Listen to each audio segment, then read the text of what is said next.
Salut à toi, j'espère que tu vas bien. Je te souhaite la bienvenue dans cette nouvelle vidéo. Aujourd'hui, on va faire un truc cool. On va créer le portail de Rick Sanchez dans Rick and Morty. Le vrai portail. Le portail créé par le pistolet interdimensionnel. Ça va être très cool. Ça va être un poil plus technique que d'habitude, mais crois-moi, ça va avoir le coup. Let's go.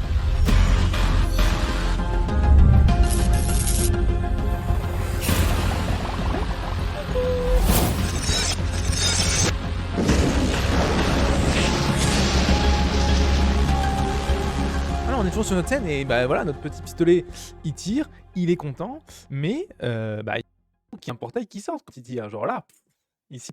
Donc on va faire ce portail. Pour faire ce portail, ce que je te propose, c'est de le faire dans une scène différente, histoire que ce soit pas trop le bordel, d'accord? Histoire qu'on puisse travailler correctement. Alors quand je dis une scène différente, c'est pas forcément un fichier différent, ça peut être une autre scène dans Blender. Blender peut avoir plusieurs scènes stackées les unes sur les autres, il y a aucun problème et c'est ce qu'on va faire.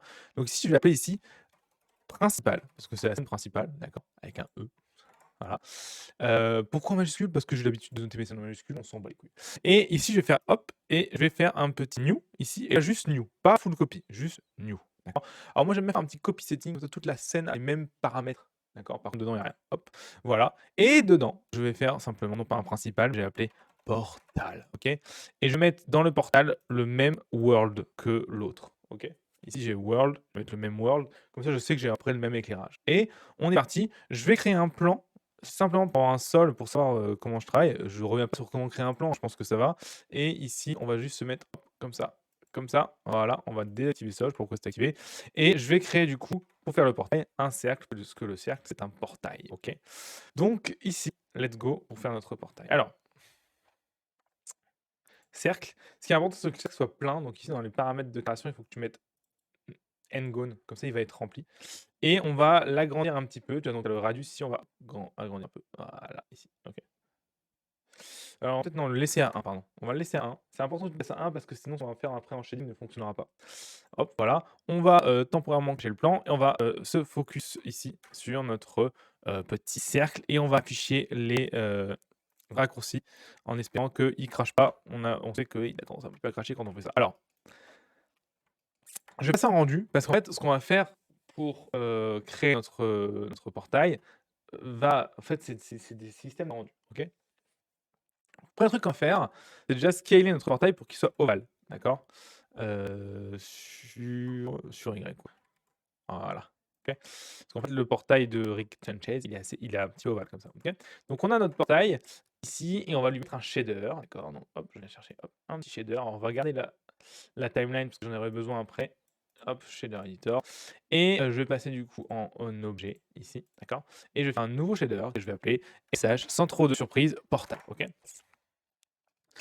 Et comment on va faire le portail? Alors le portail, il faut vraiment comprendre que l'idée, c'est qu'on a envie d'essayer d'avoir un truc un peu aléatoire avec des vagues, tu vois, et qui tournent autour, qui tournent dans le rond, tu sais. Comment on peut faire ça? Et ben, il y a une solution assez simple pour faire ça. Il faut créer, on l'a déjà vu, la texture de noise, donc Shift A S, tu cherches noise, d'accord?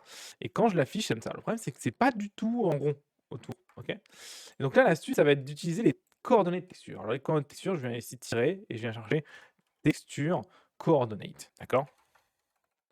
Hop, et je viens chercher non pas générique, mais object. Ça veut dire que mon mon noise, il est calé par rapport au centre de son objet et de comment ça tourne. OK, c'est important parce que tu verras sinon ça ne fonctionnera pas, ce que je vais expliquer. Donc globalement, si je mets les coordonnées de texture au niveau de l'objet, c'est-à-dire que mon noise, il est calé par rapport à la position de l'objet dans le monde. OK? Ça veut peut-être pas dire grand-chose pour toi, mais te prends pas la tête, c'est pas grave. On va d'ailleurs ici remonter ma texture qu'elle ne gêne pas, je vais mettre là, voilà. Ouh là, histoire que voilà. Ah non, ça a bloqué les trucs ici, voilà. Toujours difficile ça, à remettre sa tête dans, dans la vidéo. Donc, je vais peut-être me mettre là, parce que du coup, je n'ai pas d'autres objets, donc ça va pas poser de souci. Cela étant dit, maintenant qu'on a ça, du coup, je vais me poser la question de dire: «OK, bon, bah, très bien, très bien, très bien. J'ai le noise, mais ça ne tourne toujours pas en rond. Comment je peux le faire tourner en rond?» Et ça, là est l'astuce, OK? On l'a déjà fait pour le world et c'est vraiment, utile. En fait, on va encore une fois jouer avec les coordonnées, du coup, de texture de l'objet ici, d'accord? Alors je te montre. En fait, on va venir faire un effet qui s'appelle un gradient, OK? Donc le gradient, on va lui-même aussi lui mettre en vecteur, l'objet et je vais, hop, afficher le gradient directement, ici, voilà. Et je vais venir chercher là un truc qui s'appelle sphérical. Et en fait, sphérical, tu vois que ça fait juste un dégradé du blanc vers le noir du coup du blanc, il en demande du centre aux extrémités. Bon, très bien. En fait, ce qui est trop cool, c'est que si tu utilises ça pour driver ton noise, regarde ce que ça fait. Je mets ça dans le vecteur du noise à la place. Regarde ce qui se passe. On a un truc qui tourne parfaitement en fonction du centre. Alors le problème, c'est que là, c'est trop fort, hein, c'est vraiment des lignes. Moi, je voudrais un truc un peu plus aléatoire. En fait, l'idée, c'est de trouver un mix entre ça et ça. Et bah, ça tombe bien, on peut faire un mix de vecteurs, en fait. Mix vecteur. Et on va faire exactement ça. Mix vecteur. Le premier, c'est celui-ci. Le deuxième, c'est celui-là. Et le troisième, voilà. Et là, je peux venir du coup jouer. Et là, mix, plus ou moins. Hop, pas du tout. Beaucoup. Ok, on va venir après ici. Nickel. Bon, cool. On a ce qu'on appelle un pattern, hein, c'est les formes, la forme que va avoir notre élément de vert jaune dans le portail. Alors évidemment, c'est bien beau tout ça, mais le problème, c'est qu'on n'a toujours pas de portail en fait. On a juste du noir et du blanc. Comment on transforme du noir et du blanc en un vrai truc qui est clair, jaune, orange et tout? Alors pour ça, il faut en fait venir faire deux choses. Il faut d'abord mettre un color ramp pour venir colorier ça, d'accord? Donc color ramp. Le principe d'un colorant est assez simple, j'en ai déjà parlé, mais je vais réexpliquer. C'est tu as du noir et du blanc de base, donc ça correspond au noir et au blanc qu'on a là. Ok. Et en fait, il faut juste que tu te dises ce qui est à gauche. Allez, voilà. Ce qui est à gauche, c'est le noir. Donc en gros, si je mets ça en bleu, le noir va devenir bleu. On peut voir, hein. Hop, je clique dessus, je mets en bleu. Voilà, noir est devenu bleu. Ok, donc je peux faire mon portail comme ça.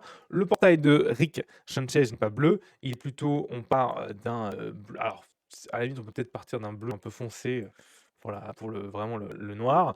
Après, on va avoir quelque chose comme un vert, ici, tu vois, voilà, pousser quand même. Ici, on va avoir un vert un peu plus jaunâtre, quoique, on aurait peut-être cette couleur-là, on va voir. Là, on aura un vert un peu plus jaunâtre, tu vois, un peu plus violent. Bam, ici. On va avoir ici un jaune, carrément. Hop. Alors là, j'ai pas trop peur de saturer parce que justement, si je suis pas saturé, ça va faire des trucs bizarres. Et on va avoir un blanc sur la fin, ici, voilà. Je vais mettre tout ça en ease, en B-spline, c'est un truc plus doux dans les transitions de couleurs, sinon je trouve ça un peu violent. Et je vais essayer de pousser un peu le bleu et le vert, un peu moins de jaune. Le blanc, j'en veux aussi quand même, voilà. Et voilà un petit peu ce qu'on a, ok? Et c'est pas mal, regarde. Et ça, on va le mettre du coup en color de l'émission. Hop, parce qu'on l'a déjà fait. Alors ça, la base color, je vais la mettre en noir. D'accord? Et je vais mettre ça là-dedans. Et bam! On a notre portail, OK? Alors pour se rendre compte à quel point il est clair, on va, venir le tourner à 90, d'accord? Sur Y et on va créer on va réafficher notre plan, d'accord? Et on va, hop, mettre ça là. Évidemment, c'est un portail, ça devrait éclairer beaucoup plus que ça. Donc ici, émission strange, on va mettre genre 100. Voilà, et là, ça c'est cool, tu vois? Là, c'est un vrai portail. Par contre, il est vite trop blanc. Ça, c'est le truc un peu embêtant avec ça, c'est qu'il va falloir réduire un peu sa puissance. Donc on va venir enfin, pas réduire sa puissance, mais avoir des couleurs plus saturées pour justement qu'elle pointe moins vers le bas. Donc ici, on va saturer ça. Alors que 100, c'est peut-être un peu trop, peut-être mettre 10. Ouais, peut-être, je pense que 10, ça suffira. Allez, 20, voilà. Et on y va. On vient chercher ça. Encore une fois, on va essayer de le saturer un peu plus. Je suis pas un grand fan de trop saturer les couleurs. La plupart des trucs que je dis aux gens, c'est de pas trop saturer. Mais là, pour des couleurs comme ça, on va être un peu obligé.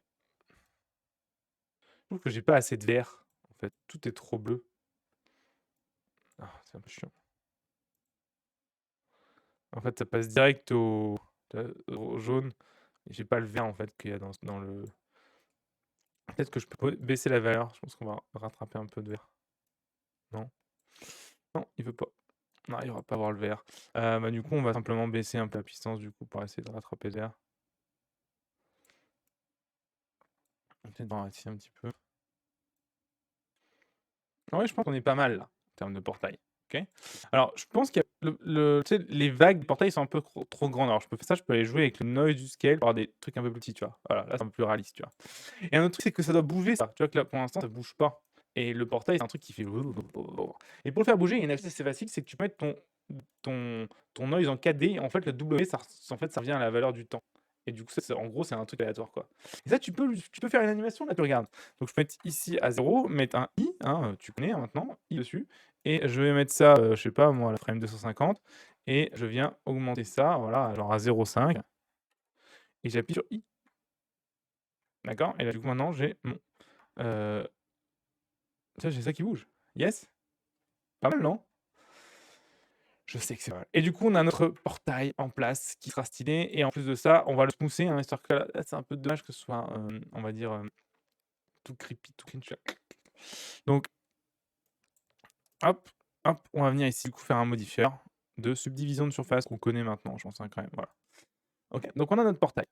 Maintenant, dans notre portail, alors c'est un portail, un petit peu simplifié, en vrai, il doit pouvoir faire des vagues, ce qu'on appelle la displacement. D'ailleurs, tu n'as pas vu comment j'ai mis ma subdivision ici. Je rappelle, hein, parce qu'il y a peut-être qui cachait encore. Modifieur ici et subdivision. Voilà, là, là, là. On pourrait du coup avoir des trucs qui se déforment et tout, mais encore une fois, on va rester simple. Je pense que ça fonctionne amplement. Ce qu'on va faire maintenant, du coup, c'est prendre ce portail et l'importer dans la scène ici de notre animation. Donc pour ça, on va l'appeler. Alors ouais, portail, je peux pas parce que je crois que j'ai déjà appelé un truc portal. En tout cas, il veut pas me le mettre. Ah, c'est bon. Portal. Ouais, c'est bon. Et comment on importe le portail dans la scène de base? Mais on peut pas en fait. De base, Blender ne nous laisse pas la possibilité d'importer un objet directement dans une autre scène, enfin de linker entre guillemets. Par contre, on peut faire avec une collection. Donc on va mettre ça dans une collection, M, une collection portal, et j'appelle en majuscule, voilà. Et portal, ça, on va pouvoir le mettre directement dans la scène directe de notre autre scène. Et ça marche qu'avec des collections, c'est comme ça, c'est la vie. Alors, comment on importe ça dans la scène, du coup, principale? Eh bien, c'est très simple. Tu replaces ici, là, dans la scène principale. OK. Paf. Dans la scène principale, c'est très simple. Ce que tu vas faire, c'est venir faire Shift A. Et là, ta collection instance. Et tu vois que tu as ta portal. Et là, hop, du coup, tu as le portal qui a été importé dans la scène juste ici. Alors, on va le mettre au centre du monde. Alt G. D'accord? Et on va l'agrandir un peu. On va regarder un petit peu si c'est bien ça. Mais oui, ça ressemble bien à un portail. Donc, on va l'agrandir. OK. Juste le portail, par contre, s'il te plaît, merci. Il est malade, lui. Ah putain, il y a le proportionality activé. Bon. Donc hop, voilà. On a notre portail. Et alors, oui, le portail sera beaucoup plus grand que ça, hein, parce que c'est un pistolet. Le pistolet est petit, d'accord? Donc hop. En tout cas, là, je dézoome et ça bug, il y a tout qui se barre, c'est un peu chiant. Ce qu'on va faire en fait pour ça, c'est qu'il faut changer les paramètres de vue pour dire à partir de quand il s'arrête en termes de longueur, de calculer la vue. Donc on va lui dire de s'arrêter plus loin. Là, tu vois, il s'arrête à 1000 mètres, on va lui demander 10 000 mètres. Et par contre, c'est pas la peine qu'il aille aussi proche, on va rester à 0,1, ça suffira amplement. Et maintenant, du coup, on peut scaler un petit peu ça. Voilà. On va le tourner, hein. Donc tu vois qu'on a ça en rendu. On va le tourner à 90. Voilà. On va se mettre dans la vue de caméra, d'accord? Donc 0 du pavé numérique et on va venir placer notre, truc ici. Voilà. Alors, je pense que je vais peut-être faire un peu grand, même si logiquement il devrait être beaucoup plus grand que, le gun. On va quand même faire un truc, qui se voit parce que sinon on va pas s'en sortir. Mais en vrai là, je pense qu'on est après, pas trop mal. OK. Je vais prendre la caméra et je vais mettre le passe-partout ici en viewport 1, histoire de pas être perturbé et d'être sûr de ce que je vois. D'accord? C'est toujours important d'être sûr de ce que tu vois. OK? Et on a notre, portail. On a aussi cet array light là qu'on va devoir dégager parce que, le problème c'est que là, ça fait une espèce de réflexion, pas très belle, qui n'a absolument aucun sens. C'est quoi ça? Bah, ça aussi, ça c'est bien moche, tiens. Encore une array light. Hop. Mais elle, c'est celle-ci, elle devrait pas elle ne devrait pas poser de problème. Pourquoi? Elle fait quand même une réflexion, c'est assez bizarre. Ah non, non, non, c'est bon. C'est ça qui fait une réflexion, donc ça, c'est bon. Par contre, là, on va la dégager. Donc pour la dégager, c'est simple, hein, quand on va passer, de la caméra 2 à la caméra 3, hein, là, on passe de la caméra 2 à la caméra 3. Ici, on fait une clé ici, hop, avec I et ici, on la met à 0 avec I et du coup, on la voit plus, d'accord? Donc là, on arrive là, on passe ici et on a notre hop, notre petit, aimant qui tire et c'est génial. Alors comment on fait pour checker si notre portail déjà fonctionne avant de se poser la question? Bah, en fait, on fait un rendu tout simplement. Donc on fait un rendu, juste voir si avec le compo, avec le glaire, avec tout ça, ça marche ou pas. D'accord? On va vérifier et alors ça marche pas de masse pour le coup là. Là, je suis pas du tout fan de ça. Je pense notamment parce que le glare ne le prend pas en compte. On va regarder. On va passer ici du coup nous en, compo, d'accord? On a déjà fait tout ça, hein, composting, tout ça, ça te parle logiquement. Sinon je t'invite à aller voir les vidéos et je pense que simplement le threshold, on va se mettre en image editor ici, afficher notre viewer node, voilà. Je pense que le threshold n'est pas assez violent ici, ouais, là on va mettre ça à 2. Voilà, et là ça prend vraiment notre, notre élément en place.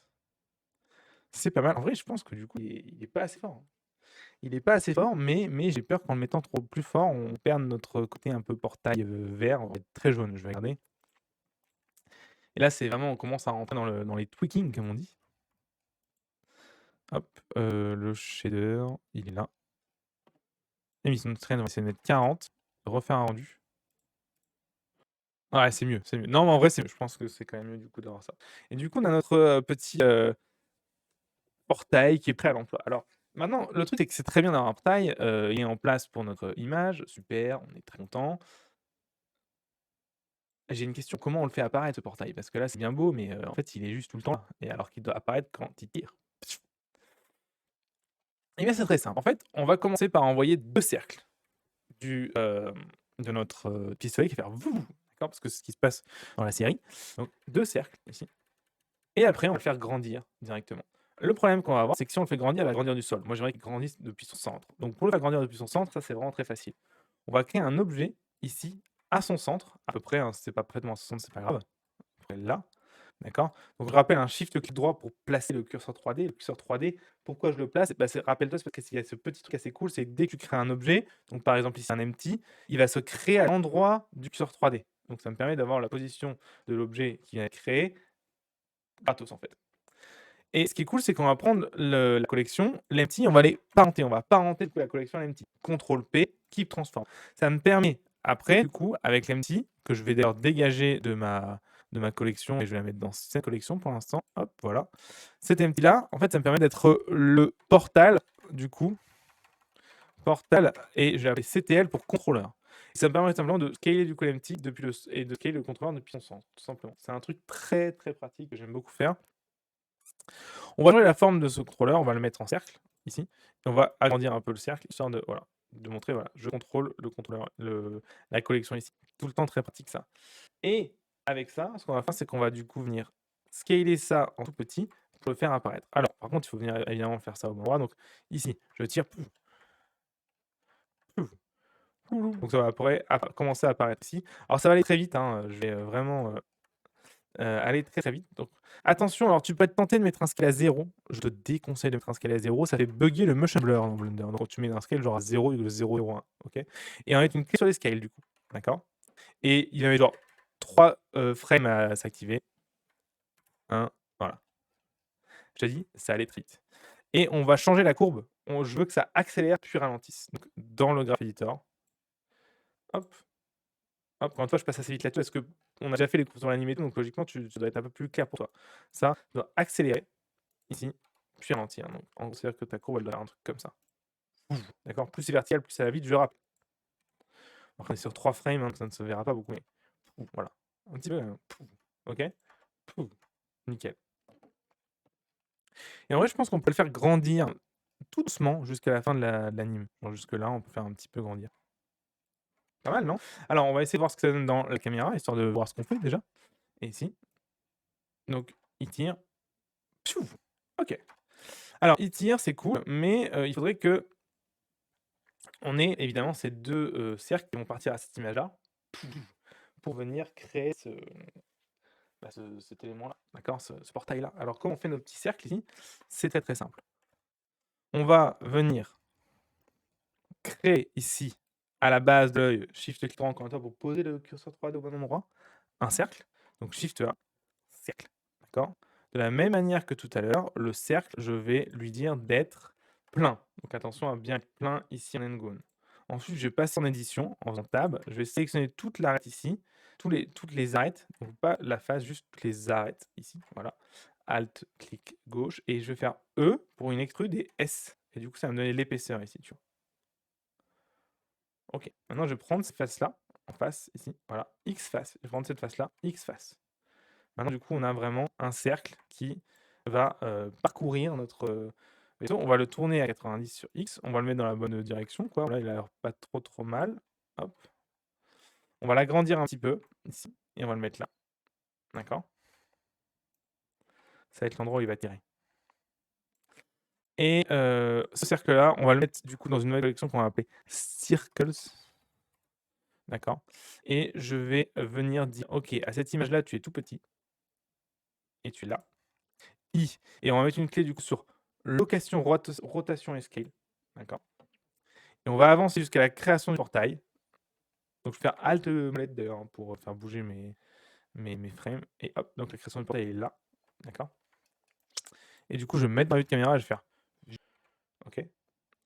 Voilà.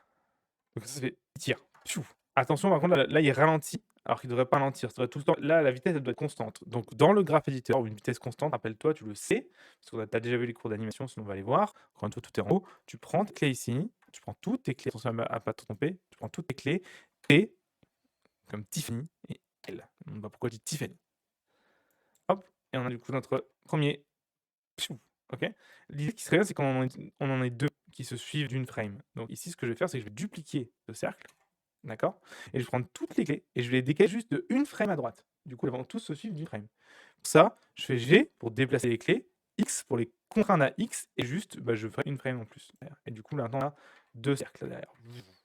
Ok. C'est ça qu'on va refaire un shader, parce que ici, hein, logiquement, pour l'instant, c'est juste c'est dégueulasse. Non, un truc d'énergie bien vert, violent. Comment je fais? Bah, c'est très simple. Hein. Je pars ici en Shading Editor. Shader Editor, je viens dans l'objet Object, je crée un nouveau objet, je vais l'appeler Shader Énergie. Il y en avait déjà un, peut-être que ça suffit en fait de reprendre celui qui existe déjà. Les blancs. Ah si, et bah tu vois, ouais, ça suffit amplement celui qui existe. Et du coup, on peut mettre le même aussi ici. Énergie. Voilà. Yes. Ok. Et là, ce qu'on va faire, c'est que pendant notre rendu, on va activer un truc qui s'appelle le motion blur. Donc on va dans les paramètres de rendu, et on va activer le motion blur. Il est déjà activé. Et là, je vais faire un rendu en appuyant sur F12. Pourquoi? Parce que je veux voir à quel point ça c'est flou, parce que le flou a un impact énorme sur le visuel de mon rendu. Donc je fais F12 pour voir. Et tu vois la différence, en fait, là on a vraiment l'impression que c'est des éléments d'énergie, tu vois. S'il n'y avait pas ce flou, ce serait mort. Et en vrai, c'est pas mal. C'est pas mal, qu'est-ce que tu en penses? Moi, je trouve ça marrant. Et on va voir un petit peu quand le truc se crée ici, genre à cette frame-là. Est-ce qu'on voit déjà apparaître? On le voit pas apparaître à cette frame-là, non, pas encore. Donc à cette frame-là, hop. Ah, c'est marrant. Non, en vrai, c'est pas mal. J'aime bien. J'aime bien. Il y a un effet cool. Donc voilà, on a notre énergie, on a notre portail qui se crée. Regarde. Fun, non? Notre portail qui Ah, c'est cool. Moi, en tout cas, je suis assez content de ça. C'est assez marrant. Ce qu'on va faire maintenant, c'est qu'on va simplement wrap it up, comme on dit. On va terminer cette vidéo, puisque là, en fait, on a notre portail. Notre portail est là, il est en place. C'est cool, c'est très marrant. Le seul truc qui nous reste à faire sera la prochaine vidéo. Ce sera de faire le rendu de notre animation. Tu verras qu'il n'y a pas grand-chose à mettre en place. Donc, c'est vachement, vachement bien. Donc, j'espère que ça t'a plu. Je vois aussi que mes cheveux, en regardant l'écran, là, sont totalement en bordel. Mais c'est pas grave, ça va très bien se passer. Et je vois aussi que j'ai oublié d'allumer la lumière. Donc, je suis un petit peu plus sombre que d'habitude. Et bah, tu m'en voudras pas. Hein, ça va bien se passer. Donc, j'espère que cette vidéo t'a plu, j'espère que ça a pu t'apprendre pas mal de petites choses. Je sais que la partie shading en node, où on fait le côté énergie, elle est pas forcément évidente et ça peut faire un petit peu peur. Voilà ce que je te propose. Il y a pas très longtemps, j'ai fait une petite formation, elle est totalement gratuite, où on apprend à faire une planète entièrement procédurale avec que des shaders. Et je vais vraiment étape par étape dans tous les nodes, comment ça marche pour faire le truc. Donc c'est beaucoup plus poussé que ce qu'on a fait là, mais ça te permet vraiment de reprendre toutes les bases des nodes dans Blender. Je sais que c'est pas un concept qui est évident, mais ça va te permettre de découvrir et d'aller un peu plus loin là-dedans. Ça t'intéresse? Ah, je sais que ça t'intéresse. C'est totalement gratuit, tu n'as qu'à cliquer ici pour y accéder. Et puis bah voilà, on se retrouve là quelques vidéos pour apprendre les shaders en profondeur et en bonus avoir des planètes super stylées. C'est cool, non? Allez, ça se sache juste ici. À tout de suite.